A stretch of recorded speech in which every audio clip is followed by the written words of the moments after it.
Champ now. Yes, I didn't say. What are you looking so sad about, Champ? I'm surprised at you. I mean, I'm really insulted. I mean, that's not right what you just said.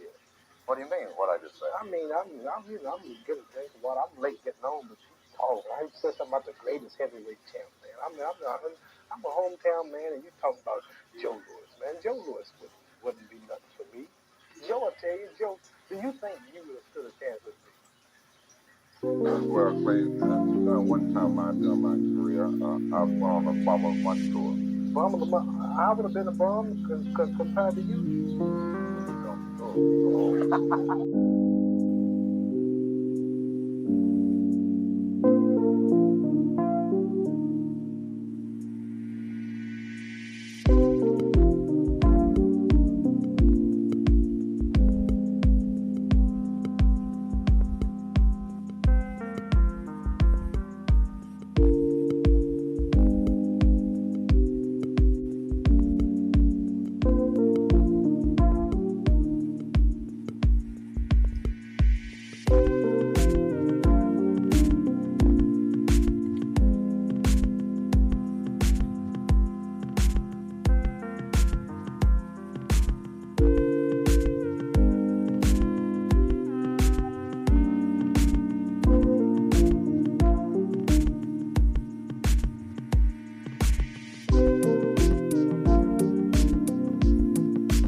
What's happening, my people?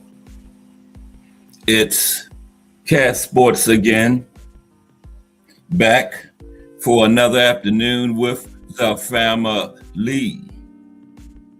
That's right. You know what time it is. If it's Monday through Friday, 2 p.m., it's the Boxtorian, bringing you all that boxing history. Boxing is the greatest sport of them all. That's why we love it. Can't get enough of it. Salute to everyone and welcome to another episode of Cass Sports, the Boxtorian. Today, Christmas and boxing history.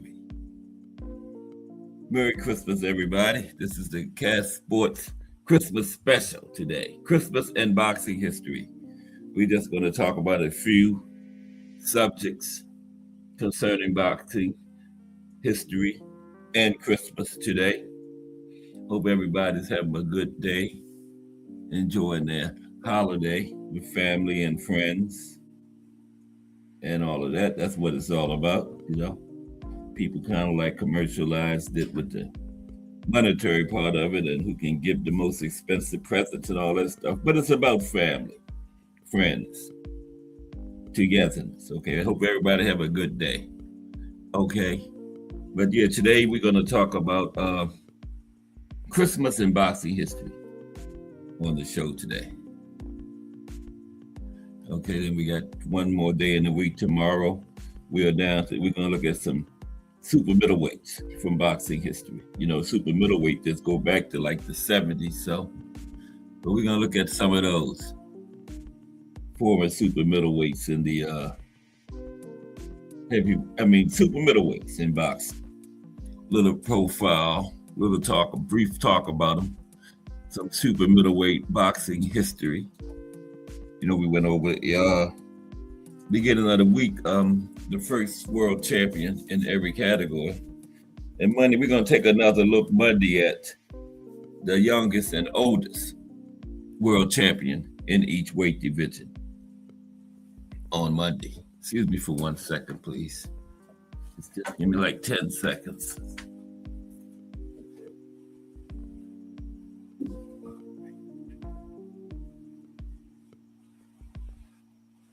Yeah, Monday, we're going to look at the oldest and youngest world champion ever in each weight division. Okay, that's going to be Monday. Okay, but now we're going to have our fight of the day. Okay, for Christmas Day, our fight of the day. Okay, so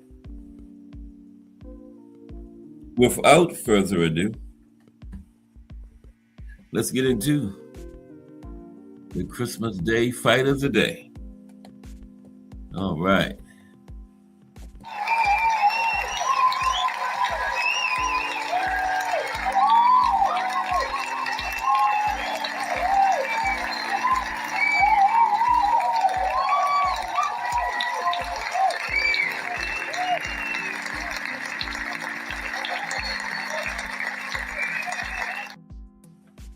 Okay,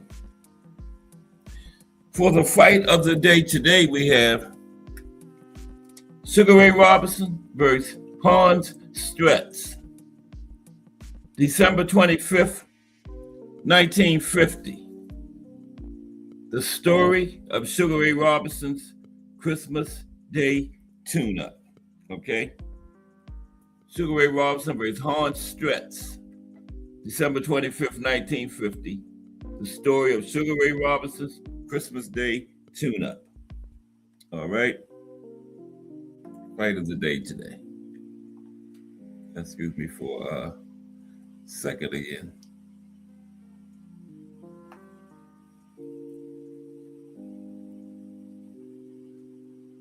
All right.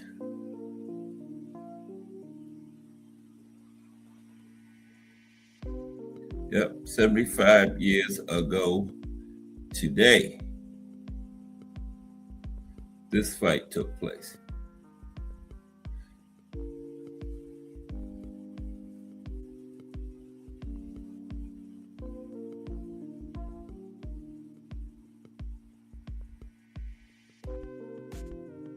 Be right with you.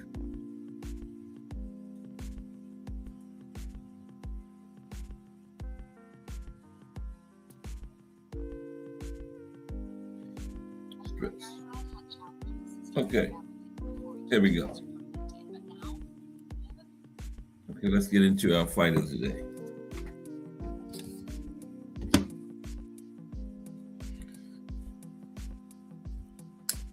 Sugar Ray Robinson versus Hans Stretz, December 25th, 1950. Sugar Ray Robinson's, the story of Sugar Ray Robinson's Christmas Day tune-up, okay? Sugar Ray Robinson was not in the mood to show any festive spirit when he met Hans Stretz on Christmas Day in 1950. It was the American boxer's fifth fight in a month on a European tour, and thousands had turned up to see the superstar in Frankfurt, Germany.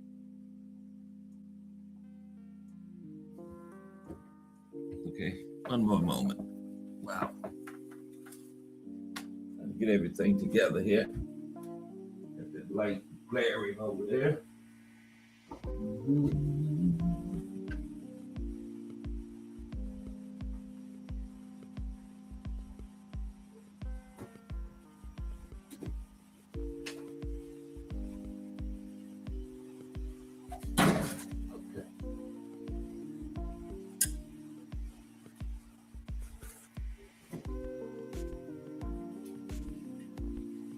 Okay, we're back. Yeah, so Sugar Ray Robinson fight of the day, December 25th, 1950. He wasn't really feeling it. He had like 5 fights in like a few weeks or something, like like in a month or something like that. It was in Frankfurt. He was on a European tour. Okay. But Robinson was homesick and perhaps a bit bored. For his last tune-up fight, before he stepped up to middleweight to challenge world champion Jake LaMotta on the following Valentine's Day. Okay, there's his opponent, Hans Stretz. Now, Stretz, like the previous 4 victims on Sugar Ray's European tour, was a worthwhile exercise to get the American acclimated to the middleweight division before facing LaMotta. Okay? But Robinson was impatient to get it over with so he could sail home on December 27th.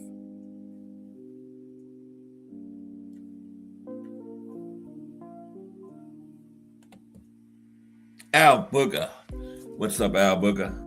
Fight of the day today is Sugar Ray Robinson versus Hans Stretz, December 25th, 1950, 75 years ago today. And it's the story of Sugar Ray Robinson's Christmas Day tune-up, okay? So he's over there getting ready to, Merry Christmas, Al Booger, getting ready for the fight.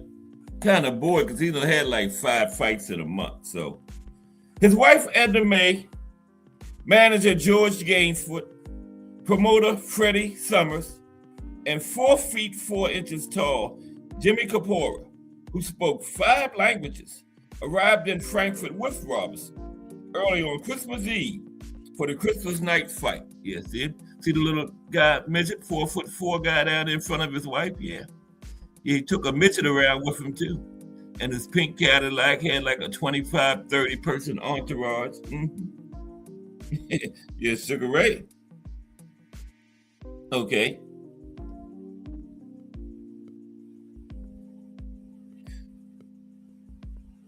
The world welterweight champion and his entourage arrived on an overnight train from Paris, where he had stopped Frenchman Robert Villemain in the 9th round of a non-title fight just 2 days earlier. Okay? And he's fighting again 3 days later. When he got to Germany, he had just fought 2 days earlier. Robinson has shown no mercy in front of a crowd of 20,000 in Paris.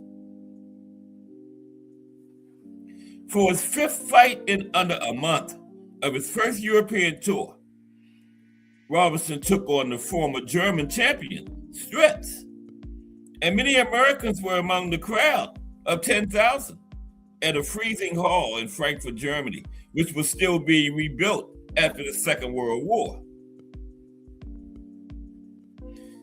It was also reportedly the first time a world champion had fought in Germany, as heavyweight Max Schmeling never fought in his homeland while he was the title holder.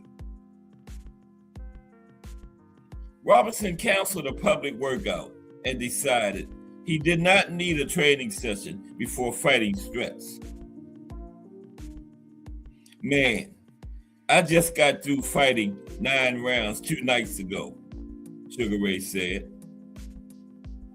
Now, many in the crowd on fight night were U.S. Army occupation troops stationed in Germany, and some came to greet Robinson as he got off the train on Christmas Eve.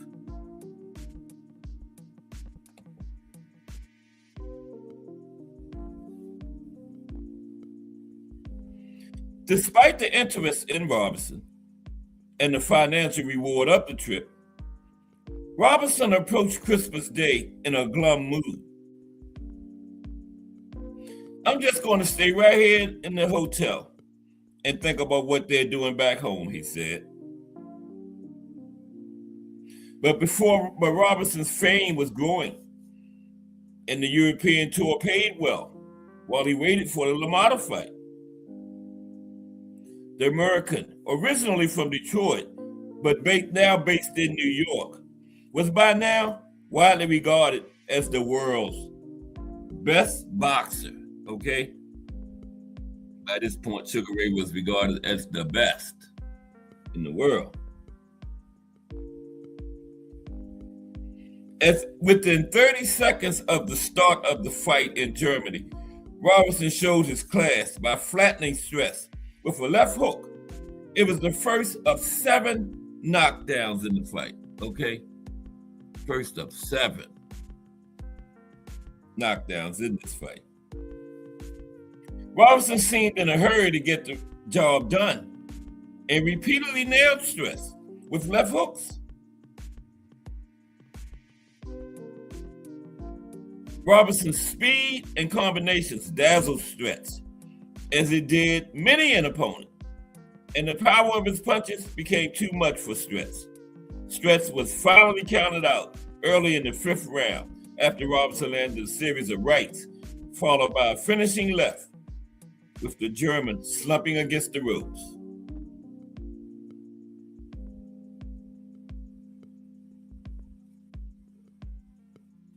It was Robinson's 4th knockout win from 5 fights in 29 days, and the 30-year-old seemed in good form for his next fight against Jake LaMotta for the world middleweight title on February 14th, 1951. The win over Stretch came during a 91-fight winning streak, which also saw his sugarness win the world welterweight title shortly before Christmas in 1946. Some of those who reported on Robinson's career say his best years were during this period, from becoming world welterweight champion to winning the middleweight crown from Jake LaMotta. And many of those fights were not even captured on film, okay? Many of those fights were not even captured on film. Wow, what a tragedy. All those great fights from Sugar Ray, not even captured on film.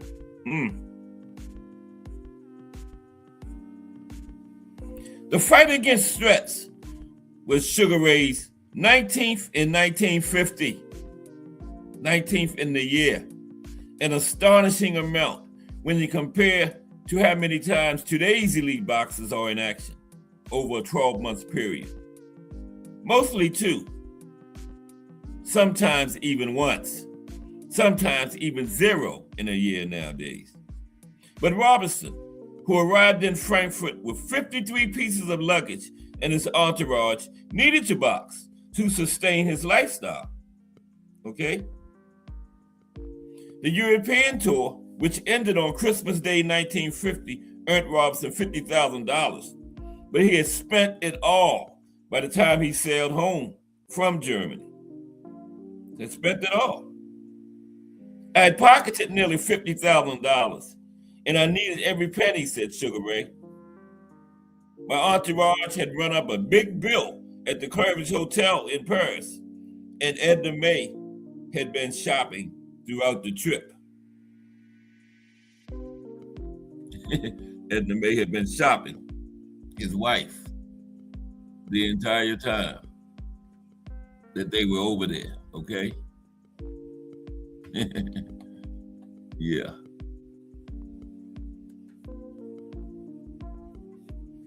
Now, Robinson returned to Europe the following year with a bigger entourage and even his pink Cadillac with him this time. But the traveling took its toll on him this time. After a 7-fight tour between May 21st and July 10th, 1951, Robinson suffered a shock punch loss to Britain, Randy Turpin, in London. Yeah, that's him and Randy right there. Okay? Now, Robinson regained the title in a rematch and would be involved in world title fights for the next decade. Tim Layton. What's up, Tim? Our fight of the day today is Sugar Ray Robinson versus the German fighter Hans Stretch, December 25th, 1950. Okay, finishing it up. Yeah, after that, Sugar Ray fought for like about 15 more years, over a decade. He was 45 years old when he finally announced his retirement in December 1965 after 202 professional fights, having won the world middleweight title 5 times. Okay? Robinson, widely regarded as boxing's best ever fighter, suffered from Alzheimer's disease, which some have attributed to brain injuries sustained from boxing for so long. Okay? And suffered from Alzheimer's in his final days, and he died age 67 in April of 1989. Sugar Ray Robinson. This is the fight of the day. Sugar Ray Robinson, Hans Stretz, 75 years ago today, December 25th, 1950. Okay, so we're gonna talk about a little boxing concerning history. Boxing history concerning Christmas now. So first we're gonna start out with the 12 rounds of Christmas. The 12 rounds of Christmas is first. Okay? 12 of the greatest rounds in boxing history. Greatest first round, second round, third round, all the way up to 12. The 12 rounds of Christmas. Coming right up.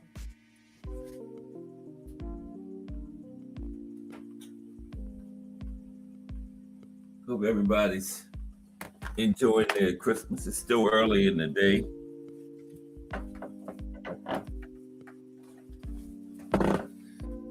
I'm just going to take a couple of hours of it. Appreciate everybody that come through today. Let me share part of your Christmas with you. Okay, the 12 rounds of Christmas. Now. Okay.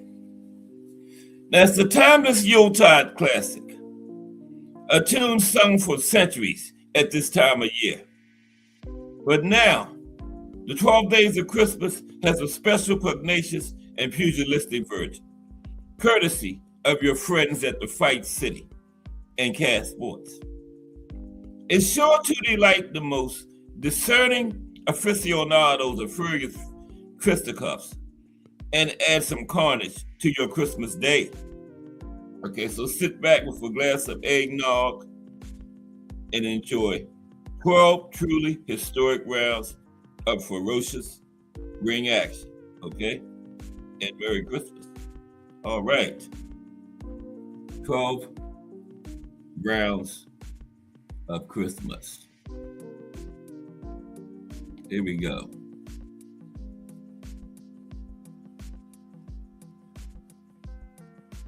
That's not even right. There we go. Okay. On the first day of Christmas, I would sing it, but I don't want to distract y'all. It'd be sounding so good. You know, y'all might not be listening. Now, on the first day of Christmas, boxing presents the all-time greatest opening round in the long history of fisticuffs. That wild, chaotic, thrilling 3 minutes that shocked a massive crowd of some 80,000 in the Polo Grounds in New York City in 1923, featuring no fewer than 9 knockdowns and non-stop heavy artillery. Round 1 of Dempsey vs. Firpo is a gift that just keeps on giving.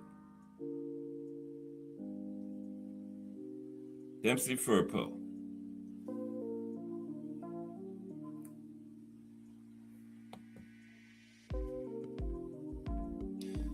On the second day of Christmas, boxing shows us nothing but love with the second round of Terry Norris versus Troy Waters in 1993. The 9th world title defense by Terrible Terry. Now, round 2 of this short but torrid encounter is an absolutely savage 3 minutes of non-stop combat that sees both men shaken and stirred more than once before the rounds end.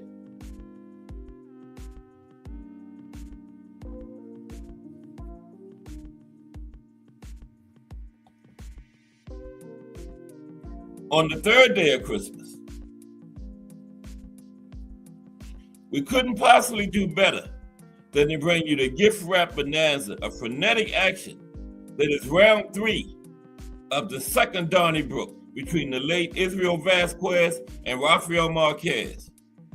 While the entire fight is a glorious action-packed brawl, the third round is the peak. 3 minutes of non-stop, high-intensity warfare.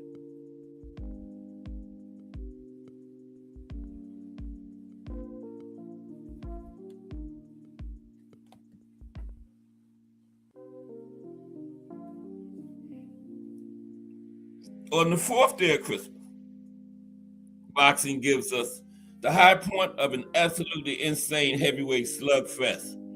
The 4th and penultimate round of the legendary George Foreman versus Ron Lyle clash in Las Vegas in 1976.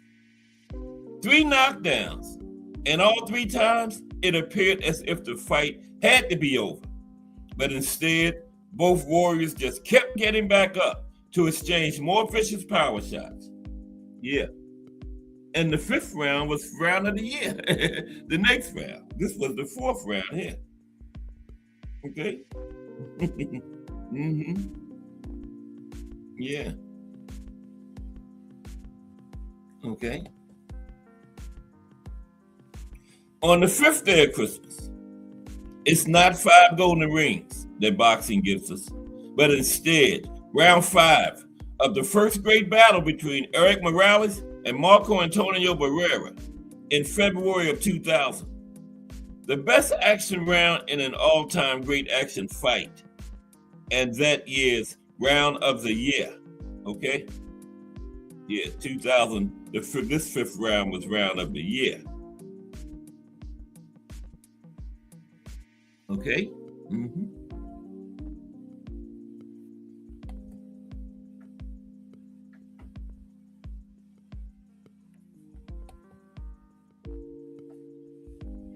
On the 6th day of Christmas, it's time for round 6 of Marvelous Marvin Hagler's grueling war against John the Beast Mugabe in 1986. The relatively inexperienced Mugabe showed he could more than hold his own against the great Hagler, as he endured tremendous punishment, only to stand his ground and fire back in one of the great rounds of toe-to-toe action from the 1980s. Yeah, Marvin and the Beast. Round 6 of that great fight.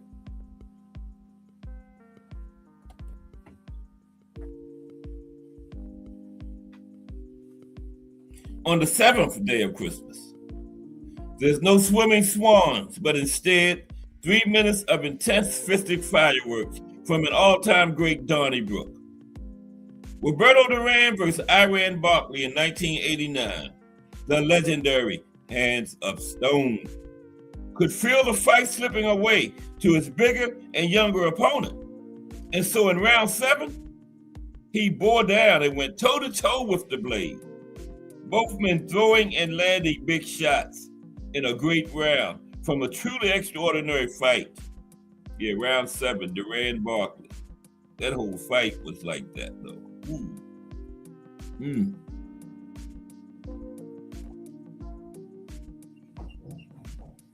On the 8th day of Christmas, boxing takes us back to 1980 and the second war between light heavyweight gladiators Matthew Saad Muhammad and Yaki Lopez. Round 8 of this tremendous all-action clash saw Lopez hurt the champion badly and then unleash a hellish barrage of punishment, only to see Miracle Matthew shrug it off and come roaring back. That was a turning point of an all-time great battle. Yeah, Saad Muhammad always snatched victory from the jaws of defeat. Round 8, that was round 8. Okay.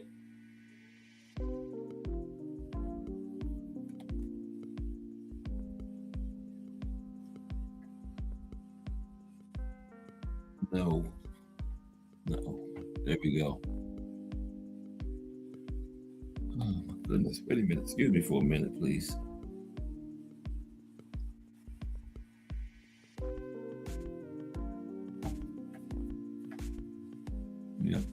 picture, but round 9. On the 9th day of Christmas, it can only be round 9 of the first Gaddy Ward Slugfest, a round that has reached truly legendary status, and for good reason. We didn't got to talk about that one. That was the one where Gaddy got up from a liver punch, remember, and won the 10th round. That was epic. Round 9 of Gaddy Ward number 1. Wow.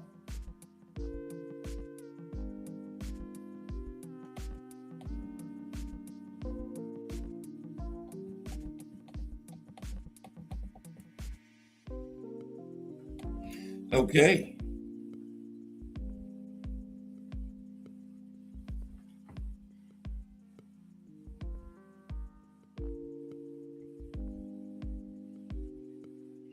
On the 10th day of Christmas, boxing doesn't believe in sacrificing thrills, spills, and legendary action to surprise you. If the 9th day had to be Gaddy Ward, then the 10th must, of course, be Corrales versus Castillo 1. Round 10, an unforgettable finish to a battle many regard as the greatest fight of the 21st century. You remember Corrales kept spitting his mouthpiece out and everybody thought he was done. Then he came roaring back to stop Castillo. Yeah, that was another epic one. And to the final 2 rounds of Christmas.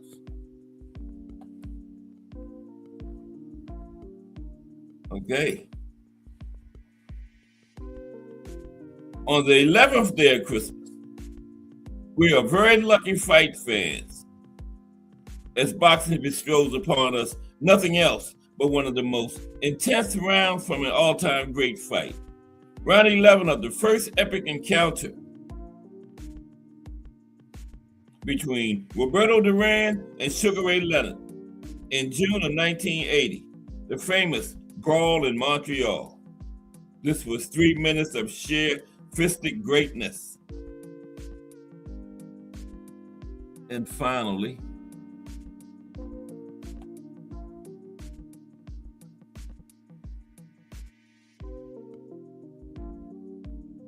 on the 12th day of Christmas, that's Leonard and Duran again.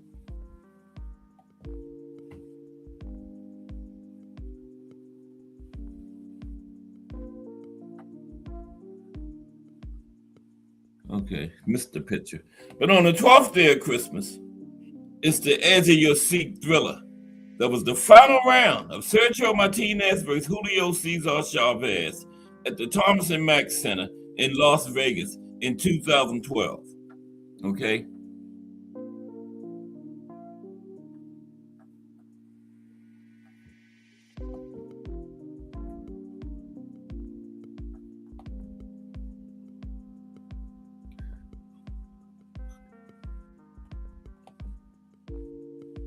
Yeah, there they are right there. Chavez and Sergio Martinez. Far ahead on points, the lineal champion Martinez found himself on the canvas and is then battling furiously for survival as the clock ticked down. And the much bigger and heavier Chavez Jr. came within a punch or two of scoring what would have been a monumental come from behind victory. Okay? No doubt, one of the most thrilling final rounds in recent boxing history. All right. So those were the 12 rounds of Christmas right there. So now we have some more Christmas boxing history. Now we have a history of Christmas boxing. Okay. We're going to look at a history of Christmas boxing now.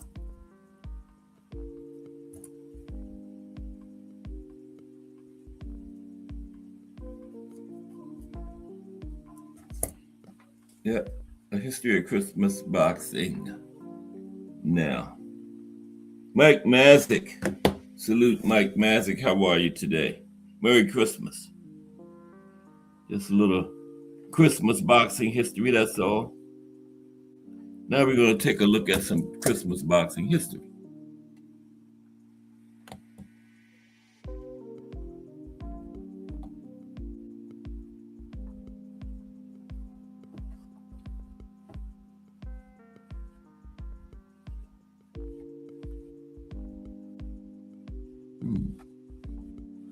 Okay, bear with me for a second. Oh, there we go. I was supposed to take these out. These extra pictures. Yeah. I'm sitting here deleting them. It's just going to where I want to be at. That's all. Okay, let's get into this Christmas boxing history.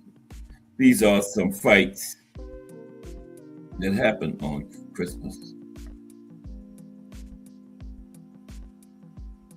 They got some fights going on in Belgium today on Christmas. Always have fights there on Christmas.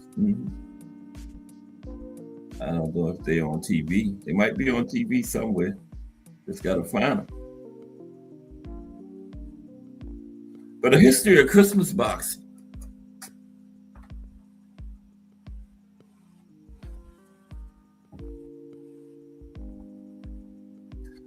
Okay. Christmas Day boxing shows are an increasingly rare breed, especially in recent decades. But there used to be a plethora of small bills across the globe. Sadly, the not so traditional festive punch-ups have slowly ground to a halt. Okay? Slowly ground to a halt.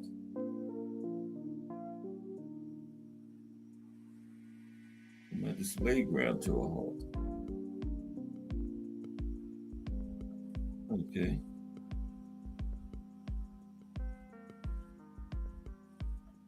Okay, here we go. Yeah, Christmas boxing shows used to be a regular thing in decades past, but now they have slowly ground to a halt. Don't happen that much anymore. That's a shame. As in days going by, this fixture has thrown up oddities aplenty. Okay? So anyone who has complained about the long, stressful preparation that goes into Christmas dinner should spare thought for the well-traveled Georgia-born Barbie Dobbs and South Bethlehem, Pennsylvania's Pete Sheenan. These two met in Trenton, New Jersey on Christmas Day, 1899, for a scheduled 20-round fight. Okay, 1899 for a scheduled 20 round, and that's not a lot of rounds for back in them days. You know, usually didn't have schedules; they just went until somebody won it. Okay, but this was Christmas Day, 1899. Now Sheenan threw the towel in after the 9th round after having the stuffing knocked out of him. It was a quick return to form for Dobbs, who was knocked out in 6 rounds by Joe Walcott on the 5th of December, just about 3 weeks earlier, right? And the Deseret News reported the Walcott result in the December 6, 1899 issue, and also signed off by pointing out Dobbs and Walcott are Negroes. In those days, adding a bit of color to a fight report or dispatch had an entire different meaning. Okay? Now, more recently, Hull's Tony Booth and Manchester's Pat Barrett have both fought on Christmas Day. Booth traveled to Belgium in 1992 and dropped the decision to Franco Williams. Barrett registered a points win over Marino Montaigne in Belgium in 1994. Further back, there was a show in Newcastle in 1925 that featured Jack Dempsey, not the Jack Dempsey, and not the nonpareil Jack Dempsey. There's a third Jack Dempsey, right? Not the Jack Dempsey we know about, not the nonpareil Jack Dempsey either. There's a third Jack Dempsey in a scheduled 6-round fight against Sunderland-based Swede Hans Tonkinson. The British Jack Dempsey scored a 2nd-round TKO win. Yeah, this was our 3rd Jack Dempsey. Okay? Mm-hmm.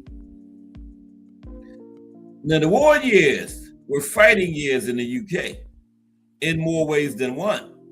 As Christmas shows went ahead in London and Belfast in 1939, just a few months after the announcement that the country was at war with Germany. Further shows were held in 1940 in Belfast and Glasgow, in 1941 in Belfast. Elsewhere, the tradition of fighting on Christmas Day continued throughout the war. Now, perhaps watching two men honestly going at it in the ring was a welcome distraction from the slaughter and ideology of World War II. And once the horror show was over and the dust had settled, Christmas Day shows started up again in the UK, but appeared sporadically and then petered out completely. And speaking of war, there was a famous Christmas truce between Germany and British soldiers in 1914 during World War I. 22 boxing shows took place in the United States that day in 1914, 22 of them, right? And there was also one in Mexico.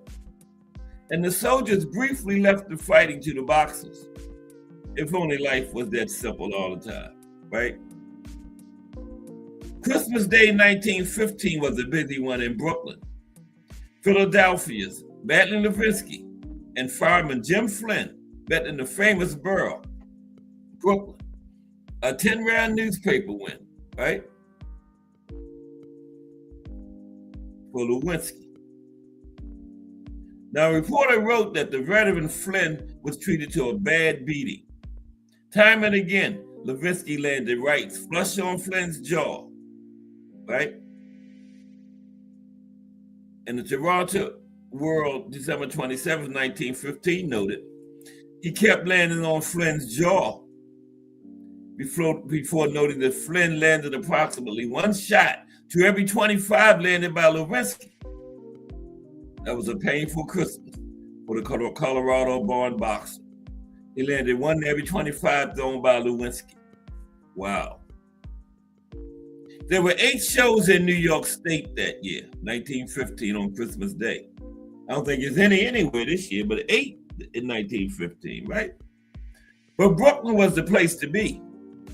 The Claremont Avenue ring hosted a fight card that saw Newark's Patsy Cline knock out Pennsylvania's young Tommy O'Toole in a single round, while Brooklyn's Zulu Kid was given a 10-round newspaper decision over Preston-born, Brooklyn-based young Ahern. The Hungary-born, New York-based fighting legend Soldier Bartfield completed the lineup. He was stopped in 8 rounds by Brooklyn's Italian Joe Gans. Wow, the Italian Joe Gans, okay? Not our Joe Gans, not the one from Baltimore. This was the Italian Joe Gans. And then a 3rd show that year was held at Vanderbilt in Atlantic City. This time, another Joe Gans, Allentown, Pennsylvania's Joe Gans, won a 10-round newspaper decision over Boston's Wee Wee Barton. Yeah, won a decision over Wee Wee Barton. Okay, yeah, Christmas Day boxing.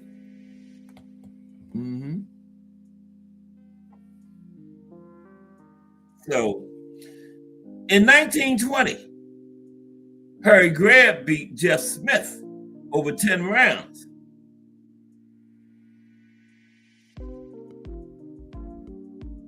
Excuse me for a minute, please.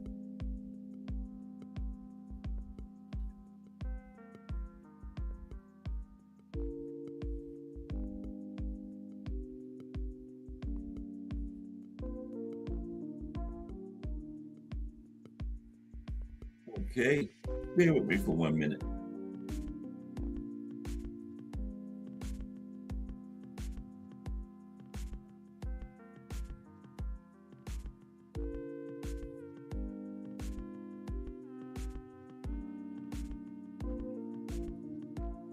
Okay, here we go. Let's get back to it.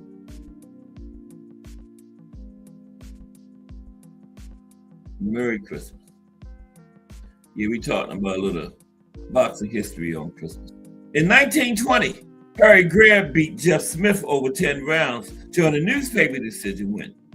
He took on Tommy Loughlin on Christmas Day in 1923, another 10-round win. The Gazette-Times reported that Lockwood had missed the middleweight title limit by a whopping 8.5 pounds, right? Robbing the fans of a title fight. According to reports, Greb earned the win, but looked jaded in the process. Yeah, he weighed in 8.5 pounds over the limit. He didn't even try to make weight, right? It was supposed to be a title fight, but after that, Lockwood couldn't win it. Greb had the title, but yeah. After that, Lockwood couldn't win the title if he won, but Greb won anyway. In mitigation, though, the Pittsburgh Windmill Greb had taken Gene Tunney the full 15-round championship distance 2 weeks prior to fighting Lockwood. Okay, 2 weeks before Christmas, he had fought Gene Tunney. Greb lost out on the American light heavyweight title in that one, and Tunney was no slouch, so he could be forgiven for feeling the effects of the Tunney fight. Now, people who enjoy the outlandish nicknames of some of these old timers would have enjoyed the 1925 Christmas show at Portland's Exposition Building. Pancho Villa, aka Clifford Castillo, not the Pancho Villa. This Pancho Villa fought to a draw with Kid Divine. And the show featured another 4-round newspaper draw in Rip Van Dyke versus Major Lassard. Right? Over in Philadelphia, Tommy Lockwood had a better Christmas Day than the one he endured in 1923. He beat Emil Solomon over 10 rounds. Okay, so he fought on Christmas Day a couple of years later. He won this time. Lockwood did. Okay. Okay, look like we got some more people came in. Let's see if they okay, yeah. Now, an example of Christmas Day star power and tinsel occurred in 1950 when Sugar Ray Robinson stretched out Hans Stretz in Frankfurt, Germany. That was the fight of the day, right? Stretz was floored 6 times in the first 4 rounds, and in the 5th, he was knocked to the canvas with a series of left hooks and right crosses. Okay? Now, Sugar Ray had been in action 13 days earlier, stopping former European Boxing Union welterweight champion Robert Villemain in 9 rounds. The Frenchman had challenged Sugar Ray for the vacant Pennsylvania State World Middleweight title, a 15-round decision loss earlier that year, and was no match for Sugar Ray. In fact, Sugar Ray's form against Villemain even impressed the communist press, who had criticized the American visitor before the fight.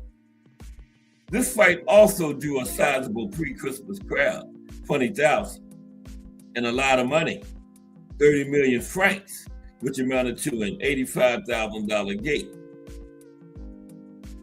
Now, the El Humanite, the communist newspaper, wrote that Sugar Ray, without trickery or irregularities, confirmed what had already been suspected, that he is a great champion and that he can win without recourse to American methods. It was a welcome change from the criticism they had leveled on Robinson before the fight. They slated him for speaking out against communist denunciations of segregation in the United States, and they accused Sugar Ray of possessing an irregular boxing style. Now, Sugar Ray's take on the matter was succinct. He said, "They're nuts." Promoter Sam Silverman was a busy man during his career. He put on a stack of shows in the New England area and was involved in 32 of Rocky Marciano's 49 pro fights. Therefore, it's no surprise that his name has popped up.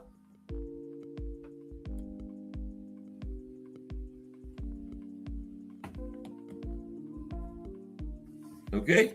Now, Silverman promoted a show in Portland, Maine in 1968. Maine, along with Pennsylvania, was a veritable hotbed of Christmas Day boxing action in decades gone by.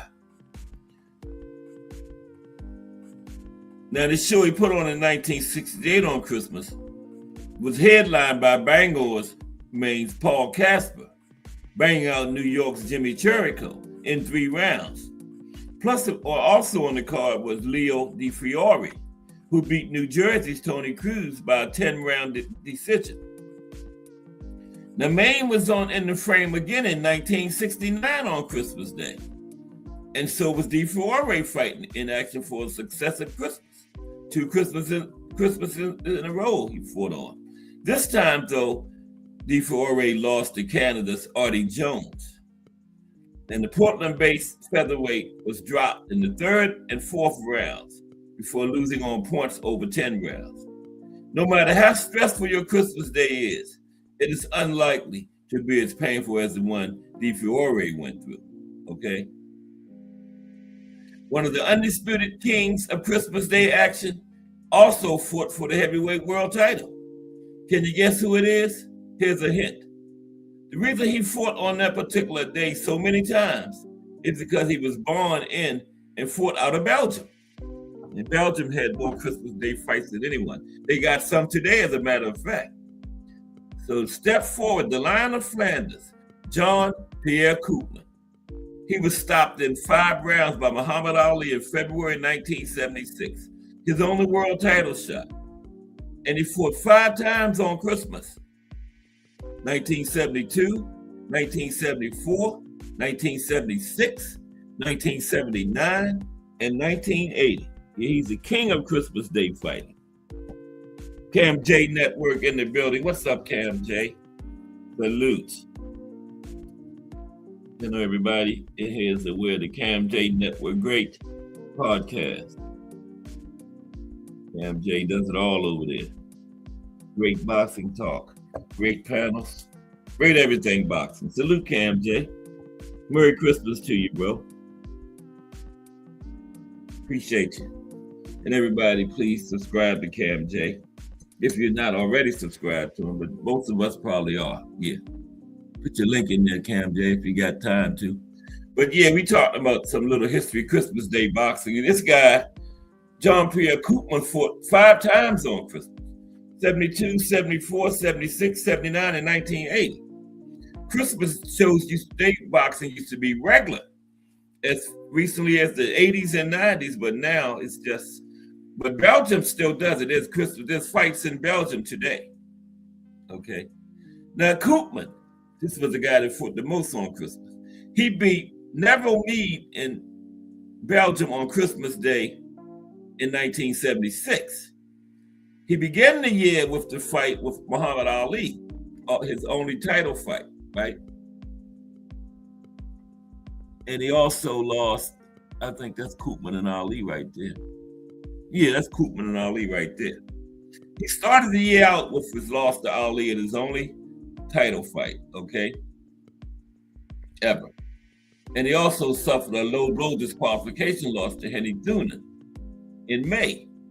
And he avenged in his very next fight by stopping the Dutchman in the 6th round. It was a very definition of a topsy-turvy year for Koopman. In 1999, Thailand's Ponsalik Wongjonkam stopped compatriot Richie Katropoulos in 3 in Bangkok or something like that. He stopped him in 3 rounds in Bangkok to close out a year that had seen him fight 6 times up to that point, and he finished it off on Christmas Day, 1999. It set him up nicely going into the next year, which was the new millennium, 2000, where he had 6 years of dominance in his first run as the WBC's flyweight boss before running into Daisuke Naito in 2007. Now, 2005 featured a whopping 24-fight card in Osaka, Japan. 24 fights on the card, Christmas Day 2005 in Japan. A string of 4-rounders, topped by 2 6-rounders, featuring Yoshio Kojima against Masaya Itamoto. Itamoto had won a 6-round decision. And Yosuke Hamada taking on Takashi Toyama. Toyama also won a 6-round decision. It was an avalanche of action that must have taken an almighty chunk from the day and probably caused a few very quiet and polite family fights, right? 24 fight card in Japan, 2005. You probably caused some arguments over the dinner tables in some of those homes over there. Mm-hmm. So a few familiar names were in action during the 2006 show in Belgium. Your Belgium matter of fact, got some fights this right now on Christmas. Salute Bruce Gas. Bruce Gas in the building. Just looking at a little bit of Christmas history, Bruce, that's all. But salute Bruce Gas. How are you today? Another great channel. Here we all subscribe to Bruce. But if you're not, subscribe to Bruce Gas, everybody. Salute Bruce. Okay, so yeah, excuse me. Now, a few familiar names were in action during the 2006 show in Belgium, as Mike Algoet and Ismail Abdul boxed on the same show for the second time that year.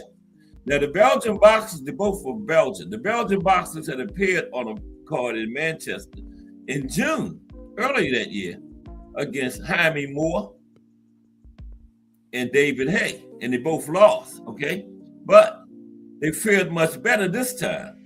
They both won over Abdel Mahdi and Jean-Claude McCoy. Both got wins this time. Now, Algoet must love the festive period. He picked up a win on Christmas Day in 2002, a 6th-round decision over John Amerline. Now, Algoet had lost to another British fighter, Tony Dodson, in his previous outing. Now, throw in previous Christmas Day wins over Bruno Wustenberg in 1996. This is Chris Algoet. He beat Bruno in 1996 on Christmas. He beat Marino Montañez in 1997, John Amerline in 2002, all in Belgium. And Algoet could be forgiven for wishing it could be Christmas every day because he fought 4 times on Christmas and won 3 of them. So Algoet probably wished Christmas was every day, when he had his fights, right?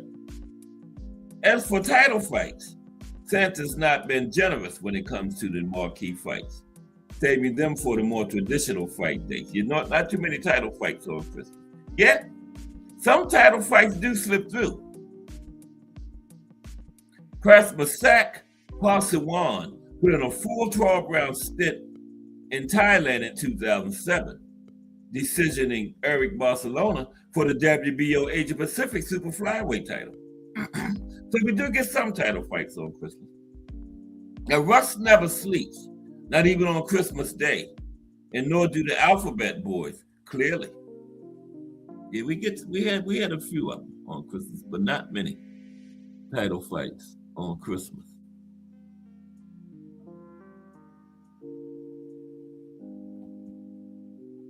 Okay, so Jimmy Winkle's worth of mention, mainly because of the Belgians' amusing surname, but there was no gift for him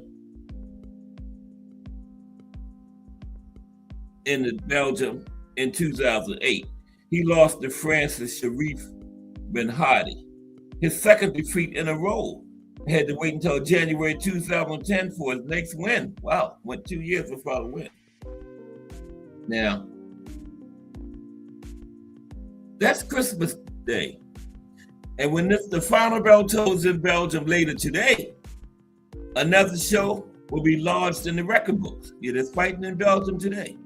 There might not be as many as there used to be, and they are not quite as eventful. But it's good to know that Christmas Day punch-ups are not just confined to dinner tables, pubs, and the soap operas. They actually get the ringing fight. Now imagine what it is like to fight on Christmas Day, making sacrifices, leading up to the fight, and then putting your life on the line on a day when most people are overeating and drinking their fair share of Christmas cheer. Now that's Pat Bird on the left there. Pat Bird has experienced the Christmas Day experience, and it is no fun if you're fighting away from home. Bird knew deep down that it was the end, even if he won, when fighting Marino Montañez in Belgium in 1994 on Christmas Day. He knew that his boxing career was in the rearview mirror, He felt it even as the tape was applied and went through all the familiar rituals, performing familiar tasks on unfamiliar ground on a day when he would rather have been at home with his family. No longer a champion, but still a fighter. He knew his own body and that the edge had gone. When he came back to the dressing room after registering a decision win over 8 rounds, he realized that it was the end of the road rather than the start of a new beginning. The last fight I had was on Christmas Day in Belgium, said Barrett. Now he had a career record, 37 wins, 4 losses, 1 draw, 28 knockouts. He said, the last fight I had in my career was on Christmas Day in Belgium. Okay? And he moved into training and promoting after his retirement. He added, I went over on my own. I remember it as the worst day of my life. It's Christmas Day, and I'm in Belgium having the last fight of my career. His trainer and father didn't want him to make a comeback, right? But he said, I was told to go over to Belgium and make a load of money. It was good to be told that. I was just as good as I used to be, but I knew it wasn't true. You just want that hype of someone telling you that. You still have it. But he knew his father was telling him the truth. His father was honest with him. I went over there and beat the kid on points, but I realized then that those types of kids wouldn't have lasted with the old Pat Barrett. I was kidding myself. I was disappointed, but I had to tell myself that I was no longer as good as I thought I was. I had to accept the truth myself, and that was one of the hardest things to cope with and deal with. Okay, yeah, and there you have it. Okay, so now, what's up, y'all? And Kensaw Loved One. And Merry Christmas to everybody. Bruce, y'all, Kensaw Loved One, the people that just came in. Merry Christmas. Okay, now we got a couple fights with some big names. Kind of like household names that fought on Christmas Day. Now, a couple of them. Okay, let's talk about them. And then we're going to talk about Sonny Liston just had hard luck. He got locked up on Christmas Day. We're going to get to that in a moment. Yeah, Sonny. Yeah, he got locked up on Christmas, man. Wow. Ain't that something?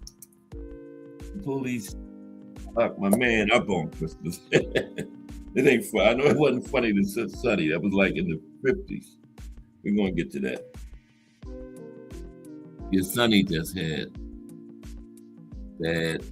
bad luck. Okay? Let's get to these. We got a couple of big names that, well, fought on Christmas or right around Christmas. A couple of these fights are on Christmas. A couple of them like Christmas Eve or New Year's Day, right? But let's talk about it. Hope everybody having a good day so far. Still early in it.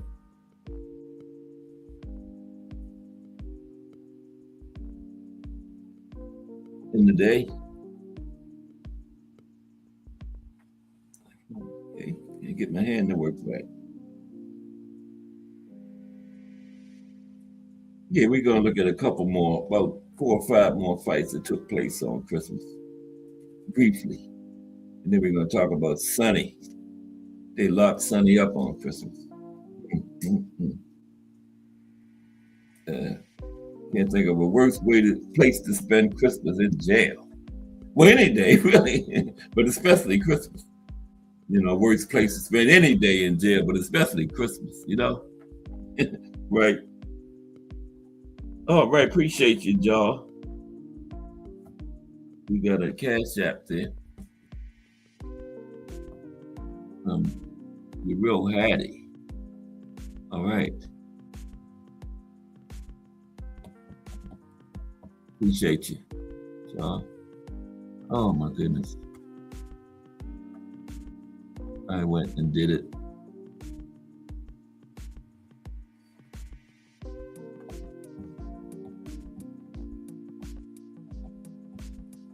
Okay, appreciate you.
Yeah. Okay, we're back.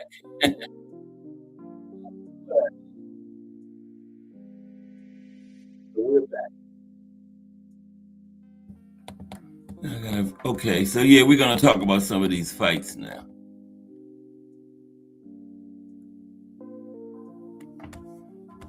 Here we're right here.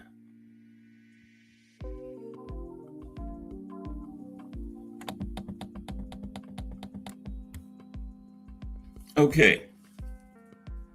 Christmas boxing, famous festive fights. Now, Christmas is just another day for fighters. Regardless of the holiday season, it's business as usual. Now, throughout boxing history, legendary names have gloved up and taken to the ring rather than indulging in the usual festivities. So let's take a look at some Joe Gans versus Kid Herman. I think this was New Year's Day. Yeah, 1907, New Year's Day.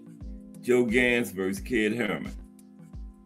Now, while many feel the self-inflicted effects of the festivities on New Year's Day, Kid Herman was left with a different type of headache on the first day of 1907. Herman was feeling the force of devastating knockout defeat at the hands of boxing's first ever Black American world champion, the Old Master Joe Gans. The Old Master earned an 8th round stoppage win after landing a flush right hook on his challenger as he made a successful defense of his lightweight crown to celebrate the new year in style in Nevada. Gans would reign throughout the following year and go down in history as one of the division's all-time great champions. That's lightweight. Sadly, he died just 2 years later from tuberculosis at just 35 years old. Okay. Jack Johnson and Tommy Burns. This fight was on December 26th. December 26th. Okay. Johnson and Burns. Undoubtedly, the biggest and most prominent fight to have ever taken place over the festive period happened on Boxing Day, 1908. Boxing Day is tomorrow, December 26, 1908. Boxing Day don't have nothing to do with boxing either. It's like people, something like returning presents or something like that. We'll talk about that in a moment. Now, in one of the most culturally significant events in sporting history, Jack Johnson became boxing's first ever Black world heavyweight champion in Sydney, Australia. Toying with the outclassed defending champion Tommy Burns, the Galveston Giant finally ended the one-sided beatdown in the 14th round. To avoid any video evidence of a black man knocking out a white man, cameras were shut off and confiscated, and the police stormed the ring to call a halt to the pummeling. This historic victory began Johnson's iconic 7-year reign as heavyweight ruler and marked a seismic moment in the fight for racial equality. This was December 26, 1908. Harry grabbed Tommy Loughlin. We touched on this recently just now, but this was December 25th, 1923, 102 years ago this very day. This was on Christmas. Regarded by most historians as one of the greatest prize fighters of all time, Harry Greb fought anyone, anywhere, at any time, even on Christmas Day. The Pittsburgh Windmill, as he was known, was scheduled to defend this middleweight world title against challenger Tommy Loughlin on Christmas Day, 1923. But perhaps tucking in the Christmas dinner a little prematurely, Loughlin missed the weight limit by more than 8 pounds to make it a non-title fight. Now, Greb handed Loughlin a season's beating over 10 rounds, prevailing by decision in what was the 5th of 6 total meetings between these two eventual Hall of Famers. Greb won the series with 4 wins overall, while Lachlan notched a single triumph, and they battled to a draw. Tragically, Grant would only live to see 2 more Christmas days, while Lachlan later became light heavyweight world champion in this illustrious career. Okay? And then Kid Chocolate versus Frankie Click. This one was also on Christmas Day. Kid Chocolate versus Frankie Click. Another Christmas Day fight. Okay? This one happened on December 25th, 1933. What is that, like 80-something years ago? I don't know. 2025. Well, I racked my brain. I got a calculator right here. Mine is 1933. 92 years ago today. I should have knew that, but hey. 92 years ago today, this fight. Kid Chocolate versus Frankie Click. December 25th, 1933. There's Kid Chocolate right there.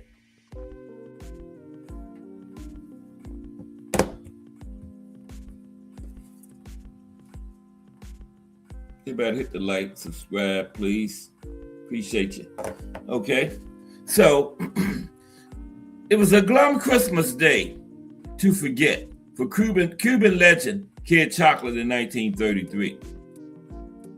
Cuba's first ever world champion was on the decline by this stage of his career, and sadly proved to be routine work for Frankie Click. Perhaps still recovering from a knockout loss to Tony Canzoneri just a month earlier, Chocolate was stopped in 7 rounds by Click to lose his super featherweight title in Philadelphia. Following the fight, it was revealed that he was still suffering from syphilis, which saw him retire soon after. Although, now listen to this, he retired after this fight for syphilis. Now he returned and won a further 47 of 50 fights before a final retirement, and eventually returned to Cuba for a quieter life. He came back and fought 50 more times. Wow. And this fight was New Year's Eve, December 31st, 1952. Jake LaMotta versus Danny Nardico. Okay? December 24th. I believe it was Christmas Eve. I'll tell you in a minute. Okay. Next, we're going to talk about Sonny Liston. Sonny got locked up on Christmas, right? Okay, this is the final one of our Christmas Day fights. Known as the Bronx Bull, Jake LaMotta endured a disastrous this was New Year's Eve, December 31st, not Christmas Eve, New Year's Eve. Known as the Bronx Bull, Jake LaMotta endured a disastrous New Year's Eve clash against Danny Nardico in 1952. In Florida, LaMotta was sent crashing to the canvas for the first time in 103 fights and was punched up so badly that his corner eventually pulled him out at the conclusion of the 7th round. Okay? So, the legendary former middleweight champion, immortalized in the iconic movie Raging Bull, was left to spend the new year pondering his future, which ended up after just 3 more fights. All right, let's talk about Sonny. Sonny got locked up on Christmas Day, right? They was hard on Sonny, man, I tell you. You know, and the police knew him, and they harassed him on purpose, and I guess they said, let's go ahead and see if we see Sonny and lock him up. Mess his Christmas up. But Sonny was, we're going to talk about it. He was kind of wrong. Now. They didn't just go out there and grab him for nothing. But let's talk about it. Sonny Liston.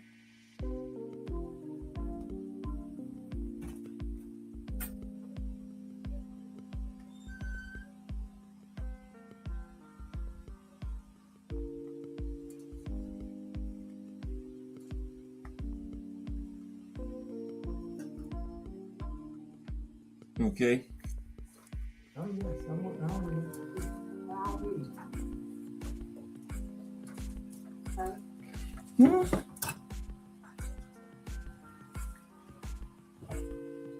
Okay, we're back.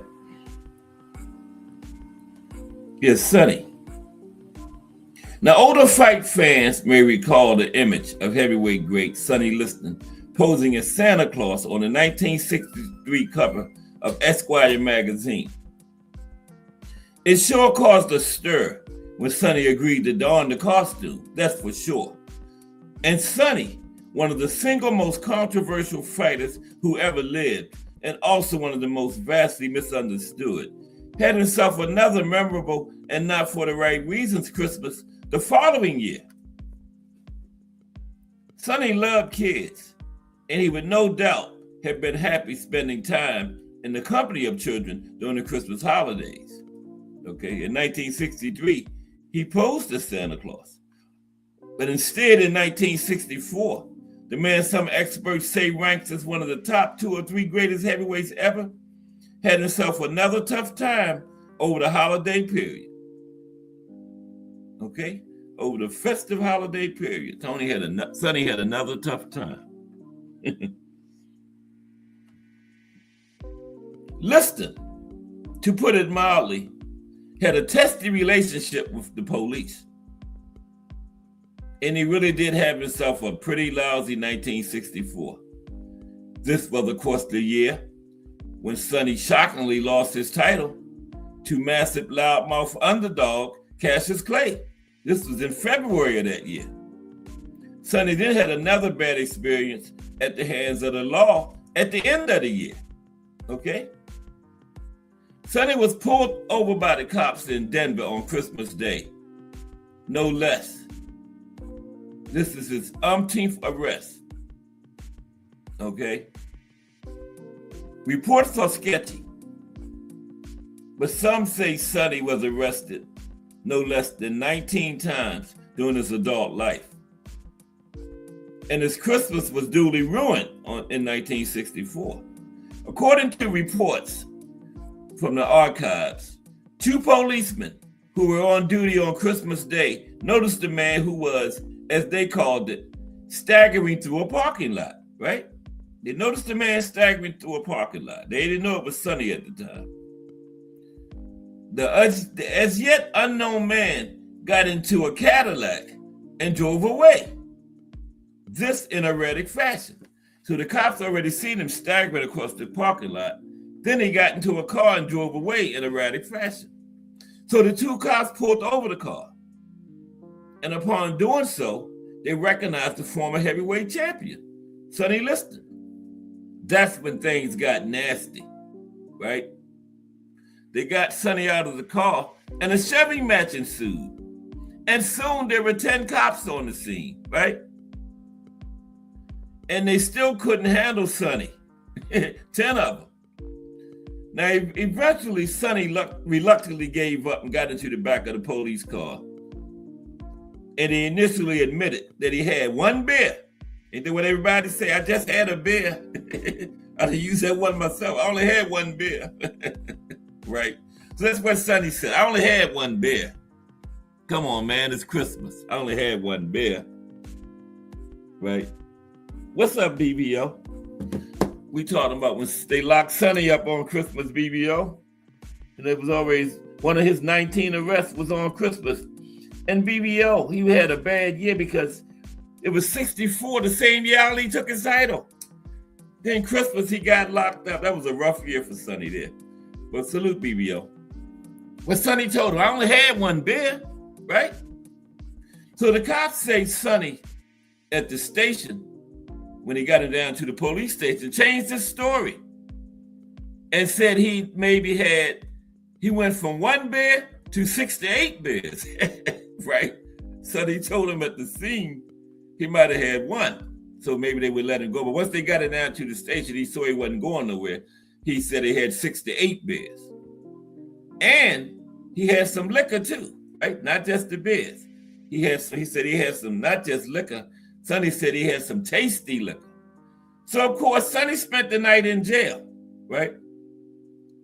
Perhaps somewhat surprisingly, current heavyweight champion Muhammad Ali, who had taken the title from Sonny, was still known as Cassius Clay. and still was still referred to by its slave name by the U.S. media in 1964 and beyond, Ali came to Sonny's aid from that arrest right there. After reading about Sonny's plight, he told anyone who would listen that his ring rival had unjustly been made an example of by the cops again, and that his arrest had been pitiful. So Ali spoke up for him when he found out Sonny had got locked up. Now, Sonny had downed as many as 8 beers, along with some tasty liquor. And if he had been unwilling to walk straight, with him instead staggering, how did it take as many as 10 cops to deal with him? Right? The Denver cops, who we all know hounded Sonny, something terrible, couldn't have made a mountain out of a molehill, could they? It seems like they did, okay? It seems like they did. Now, they said Sonny said he had 6 to 8 beers, but how could it take 10 police to restrain him if he was that drunk and staggering? So somebody lied, right? Now, poor Sonny, he never was given a break. Not by the cops, not by the media, and unfortunately, not by most of the media and historians to this day, right? Sonny had made a real splash when he posed, quite shockingly, as Santa Claus. This on the December 1963 cover of Esquire magazine a year earlier. Now an ex-champion who nobody, so the story continues to go, wanted when he was champion, was spending his Christmas Day inside an 8x4-foot jail cell. Former world champion, Sonny Liston.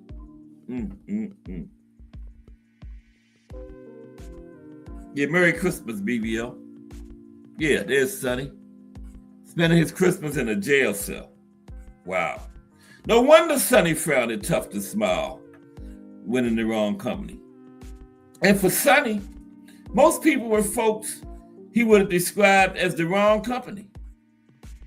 Sonny Liston always said that in boxing, there's a good guy and a bad guy, with him adding how his cowboy movie was different as the bad guy.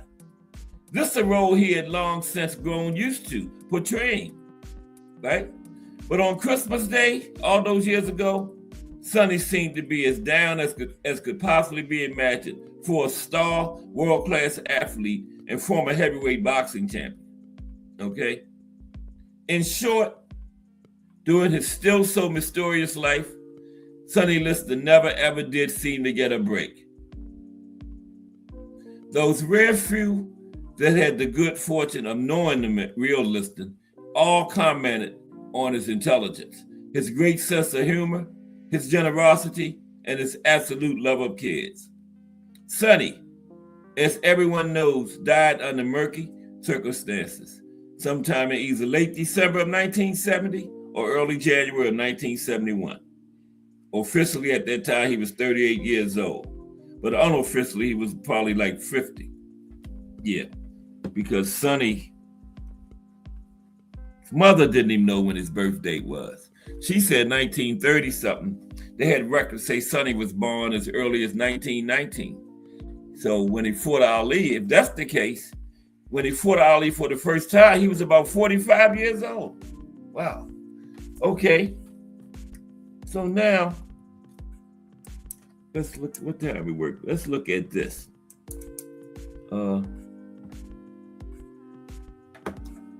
Let's look at some, we got some boxers that were born on Christmas too. But we got some bizarre facts about boxing. Since it's Christmas, let's look at some bizarre facts about some fighters in boxing right now. And then I got some fighters that were born on Christmas. Got 7 of them, found 7. You can't always trust that AI, because that'd be wrong as a mug sometimes. He told me some couple fighters born on Christmas. I looked them up. They born like in February and March. So that AI, you can't trust that. They don't always know what they're talking about. But I got 7 of them that were definitely born on Christmas, and we're going to get to them. But first, okay, come on. we're going to do this. Look at some bizarre things about boxing and some fighters. Okay? Let's do that. Hope everybody having a good Christmas. I appreciate everybody that stopped by and support today. Cass Sports, Monday through Friday, 2 p.m., bringing you all that boxing history. Tomorrow, we're going to talk about, we're going through the weight classes. We're going to profile some super middleweights. Fighters that weren't household names for their super middleweight. Now, super middleweight just goes back to like the 70s, because remember when we did the first fighter in every weight class, we went, I think Murray Sutherland was like in the late 70s or something. Monday, we're going to take another look at the youngest and oldest fighter in every weight division. That's Monday. The youngest and oldest champion in each weight division. We know for heavyweight is Mike Tyson at age 20 is the youngest, and George Foreman at age 45 is the oldest. And we're going to do that for every division, all 17 of them, from heavyweight to minimum weight Monday. Okay, but let's look at this situation right here now. Okay, that's Muhammad Ali and the guy we talked about, John Pierre Koopman. Koopman fought on Christmas Day, and he fought, his only title fight was against Ali in 1976. But these are some answers to bizarre but true, unbelievable boxing trivia. Okay, so here we go. We got 10 of them. Okay, fact number 1. There was once a fighter who, while challenging for the heavyweight championship of the world, was given champagne to drink instead of the usual water. The boxer in question was John Pierre Koopman while fighting Muhammad Ali. That fight right there on the screen for the heavyweight championship 1976. They were giving him champagne in the corner instead of water. Wow. They're crazy. Fact number 2. There was once a fighter good enough to have fought for a world title who only had one leg. The boxer in question, Craig Bodzianowski, had one leg, but he fought for a world title. Wow. Craig Bodzianowski. Wow. Fact number 3. There was once a fight in modern times where both fighters were knocked to the canvas, as in the movie Rocky II, at the same time. The boxers in question, Leroy Murphy and Chisandra Muddy. There was another one too, the Cat, remember? And the Cat got up first and the other guy got counted out and the Cat won. I don't know who won this one here, but they both went down at the same time. Fact number 4. Once upon a time, an aging heavyweight, while coming towards the end of his career, fought whilst wearing corrective lenses to aid his eyesight. Okay? Boxing question, Larry Holmes in the fight against Ray Mercer. Wow, I didn't know that.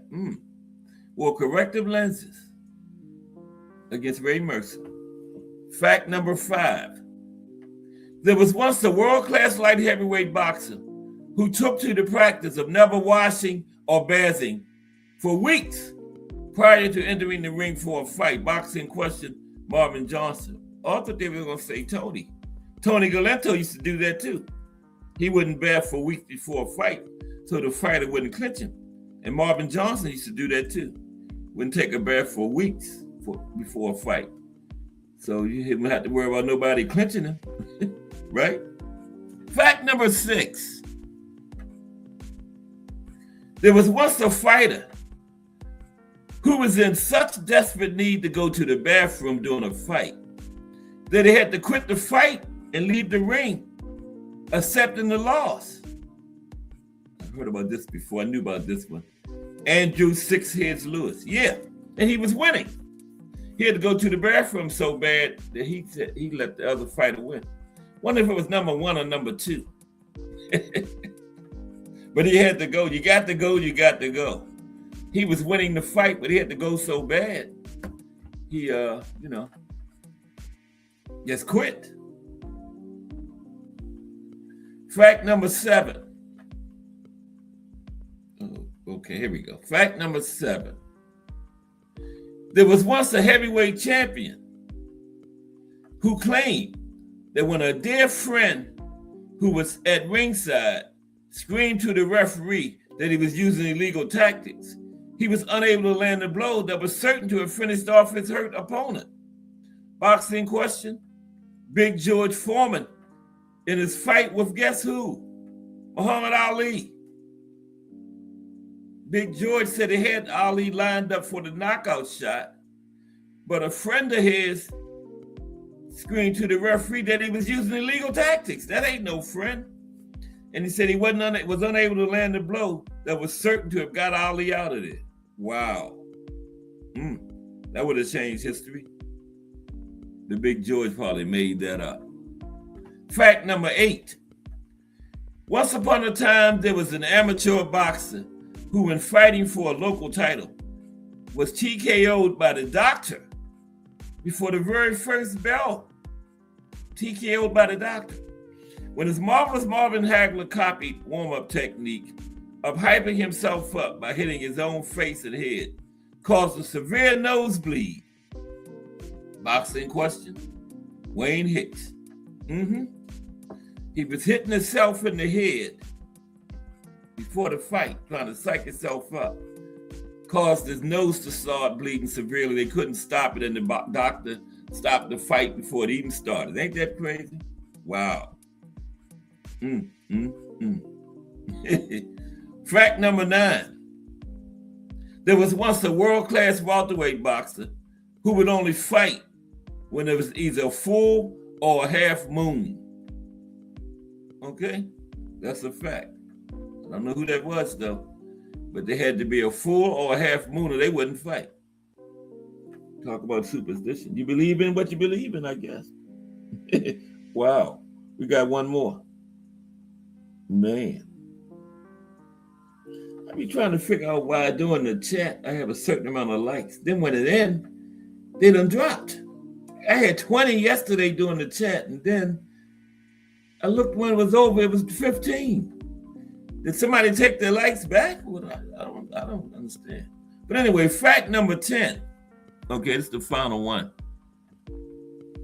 There was once a heavyweight boxer who made a frequent habit of taking a disguise to wear upon leaving the arena should he lose. The boxer in question, Floyd Patterson. Wow. I know he did that against Sonny Liston. Both the first time when he got knocked out in the first round, he had a fake beard and sunglasses on, but I didn't know he did that on a regular basis. Okay, I got some boxers who were born on Christmas Day now. Okay, some fighters who were born on Christmas Day. I got 6 of them, 6. I found like 10 of them, but some of them, when I really checked, it wasn't true.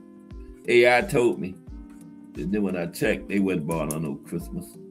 Okay, but the first one is Francisco Vargas. And Francisco was really born on Christmas. Yes, he was. Hope everybody's enjoying their Christmas. I know we got some babies that were born today on Christmas. Yeah. Yeah, but Francisco, he was born on Christmas. Yeah. Oh, yeah, it is Francisco, as a matter of fact. No, that ain't Francisco. Damn. Oh, that's 6 heads. That's 6 heads. The one that had to go to the bathroom, remember? During the fight, he was winning. Look it up. Yeah, 6 heads was winning. He had to go to the bathroom, so he quit. You know? Wow. Okay, there's Fernando Vargas on the right? Yeah, that's Fernando. He was born on Christmas. Let's talk about Fernando briefly, since he was born on Christmas, and it's Christmas. Okay, now Fernando was a Mexican pro boxer, also known for his nickname El Bandido. As an amateur, Fernando represented Mexico at the 2008 Summer Olympics as a lightweight. He held the WBC super featherweight title between 2015 and 2017. And Fernando had a record of, he fought 33 times. He won 27. He lost 4, had 2 draws, won 27 of his fights by the knockout route. These are some fighters born on Christmas. And the legendary Israel Vasquez was born on Christmas. Oh, y'all remember Israel? There's Israel. Had the famous trilogy with Rafael Marquez. Or did they fight 4 times? I think it was a trilogy, right? Him and Juan Manuel's little brother, Rafael. Israel was born on Christmas. Yep, Israel Vasquez. He fought Rafael Marquez. Yeah, Israel passed away on us. Israel, let's talk about Israel briefly. Yeah, Israel, he was a Mexican pro boxer. Israel competed from 1995 to 2010. He had a 15-year career. He was a 3-time super bantamweight world champion. He had the IBF title from 2004 to 2005 and the WBC and the ring titles twice from 2005 to 2008. And Israel was best known for a series of 4 fights against fellow Mexican Rafael Marquez. Why didn't somebody tell me? I said 3. I just asked y'all, BBO, and nobody told me. He had 4. But Rafael ended up his career with a record of 44 wins, 5 losses. 32 of his wins came by knockout. These are just some boxers that were born on Christmas. We got Bobby Gunn, all of them not big names like Francisco Vargas and Israel Vasquez. Bobby Gunn was born on Christmas, December 25th. Oh, wait a minute. I missed something. Bear with me for a second, please.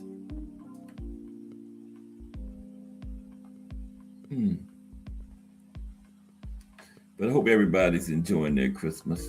Join me tomorrow. We're going to talk about some super middleweights. And then Monday, we're going to list the youngest and oldest champion in every weight class. From heavyweight all the way down to minimum weight, 105. And all 15 other weight classes in between. We're not doing bridgeweight. Your Francisco Vargas was born December 25th, 1984. Okay? I didn't do that. Israel Vasquez was born on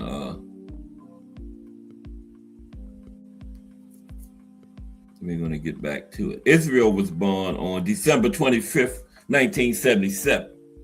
Okay, now Bobby Gunn, another fighter that was born on Christmas. Yeah, Bobby Gunn. Okay, we just talked. I got 6 boxers that were born on Christmas Day right here. Oh, Bobby Gunn. There's Bobby, right there. Bobby was also a bare knuckles. Now, Bobby was born December 25th, 1973. He's a Canadian former boxer and bare knuckle boxer, glove boxer and bare knuckle, who competed from 1989 to 2017. Okay, nice. What's that, 18 years? No, that's 28 years. Wow. But he did both glove boxing and bare knuckles. And he twice challenged for a world title. WBO cruiserweight title in 2007 and the IBF cruiserweight title in 2008-9. He lost both times, but he challenged twice. Finished his career with 23 wins, 7 losses, 1 draw. Okay, that's boxing. I don't have his bare knuckle record. Bobby Gunn. These fighters born on Christmas. Andrew Selby. Y'all heard of Andrew, right? He was born on Christmas. Andrew Selby, just got 6 of them. And there is Andrew. Right there. There's Andrew. What's up, Andrew? Yeah, he was born on Christmas.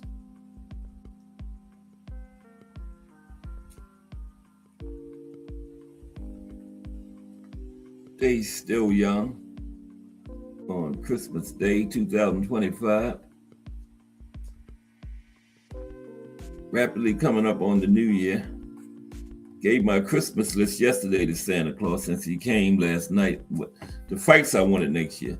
Now I said, if he give me Boots and Virgil next year, I don't care about nothing else. If we can get that one, I don't care who else fights the rest of the year. That's the big one. That's the biggest fight in boxing. Now, Andrew Selby was born December 25th, 1988. Okay, a Welsh pro boxer. He had the British flyweight title from 2016 to 2019. As an amateur, he won a silver medal at the 2011 World Championships. He won bronze at the 2013 World Championships and gold at the 2011 and 13 European Championships, all in the flyweight division. He's a younger brother of former featherweight world champion Lee Selby. Know y'all heard of Lee. Now, Andrew, I think he's still fighting. But Andrew's record is 13 wins and 1 loss. And he's got 7 wins by knockout, Andrew Selby. I believe Andrew's still fighting. I know Lee ain't. His older brother Lee was a boxer too. Let's see when Andrew's last fight was. Okay. Andrew's last fight was 2019. Wow, no, he's not still fighting. 2019, okay. We got a couple more fighters that were born on Christmas Day for you. We got Devin Vargas, 2 more. Devin Vargas, I never heard of him. He was born on Christmas though, so we're gonna talk about him briefly. Devin Vargas. Okay. Oh yeah, there is Devin. I got a shot of Devin. There's Devin right there. Mm-hmm. Yeah, Devin Vargas. Born on Christmas. As a matter of fact, Devin was born on December 25th, 1981. Okay. He's an American pro boxer. As an amateur, he won a bronze medal at the 2003 Pan Am Games and competed in the 2004 Olympics, both in the heavyweight division. Yeah, he won a bronze at Pan Am. He going to the Olympics, but he didn't. He didn't medal in the. Wait a minute. He didn't medal in the Olympics. He competed though. Okay. Now his record. He had 33 fights. He won 24 and lost 9, and he had 17 knockouts. And final fighter born on Christmas is Fernando Opeo. And there's Fernando. Fernando Opeo, there he is. What's up, Fernando? Born on Christmas Day. All these fighters. They all former. I thought Andrew was still fighting, but he ain't fought since 2019, so if he's still fighting, they better get with the program, man. That's 6 years going on 7. It's almost 2026. And he ain't fought since 2019. He only had 13 fights. Now I remember Lee Selby. I know y'all remember Lee, his older brother. Lee is retired. Mike Grimm, what's happening? Merry Christmas, Mike Grimm. How are you today? All right, Mike Grimm in the building. Now, Mike Grimm usually the first one in the building.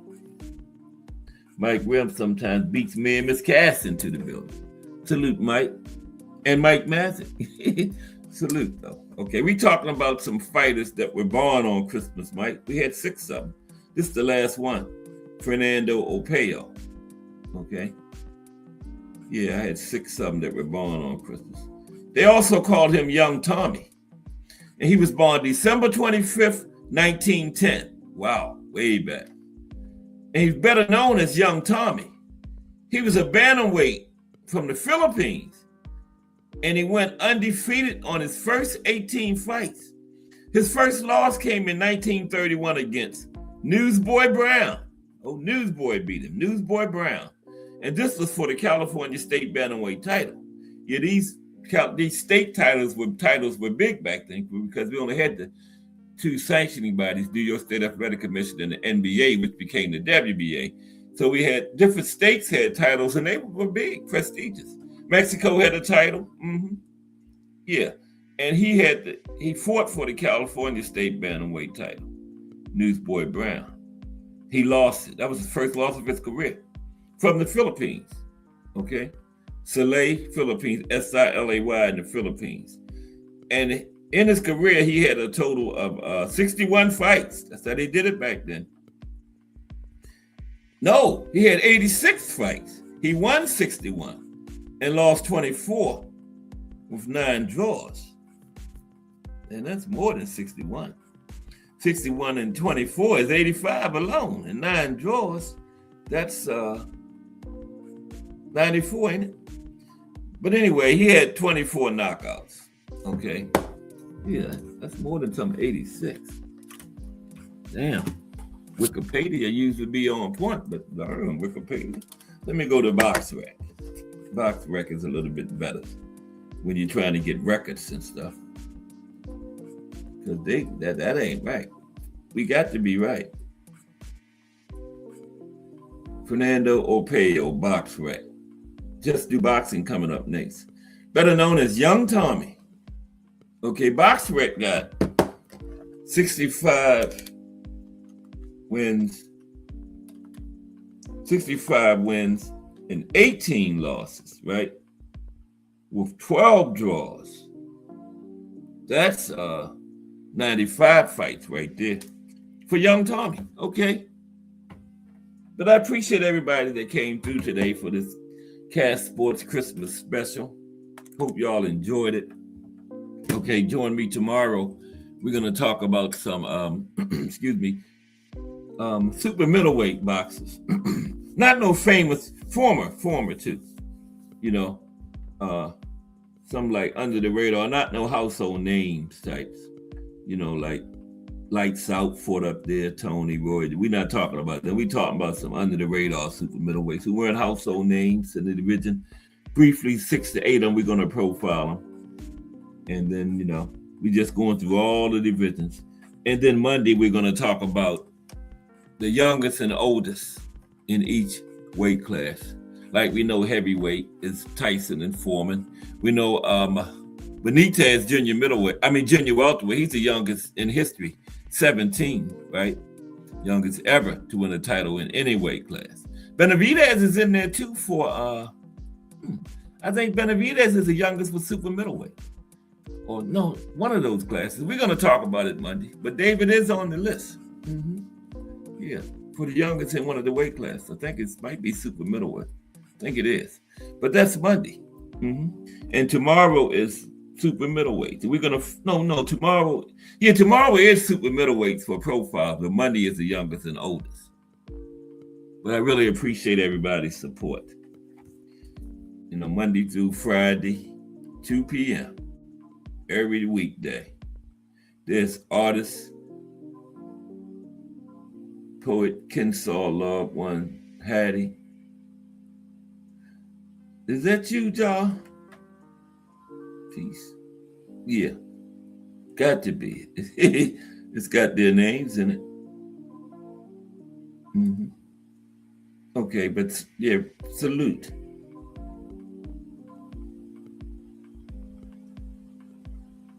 Let me get artist. It's Rich, because that's Jaw. Ian Kensaw Loved One. Salute, okay? Appreciate y'all. 1,000,000%. We got Just Do Boxing coming up next, I think. Let me check to be sure, because, you know, Christmas. I don't know, Just Do didn't come in here today, so let me see if Just Do coming, if he got a thumbnail up yet. And then we're going to get on up out of here. Got some people coming over here. We still stay home, but, you know, it's Christmas. You can't be like that. This cast is enough company for me. Ooh-wee. I done got 2 subscribers. Appreciate it. We checking to see if Just Do coming on today, because that's who I'm usually warming y'all up for. Just Do Boxing. Fire podcast. You know, Just Do. Give you that balanced, unbiased boxing talk. Everybody gets to just do it. Just Do Boxing. Let's see. I don't see no thumbnail, so I don't think Just Do is coming on today. Okay. But BVO, you coming on tonight at 8 o'clock? But okay. I'm Cass Sports. I came on today. I come on every day. Because if it's Monday through Friday at 2 p.m., it's the Boxtorian bringing you all that boxing history. Everybody have a great afternoon. Merry Christmas. And I will holler at y'all tomorrow. We talk about some super middleweights. Appreciate y'all 1,000,000%.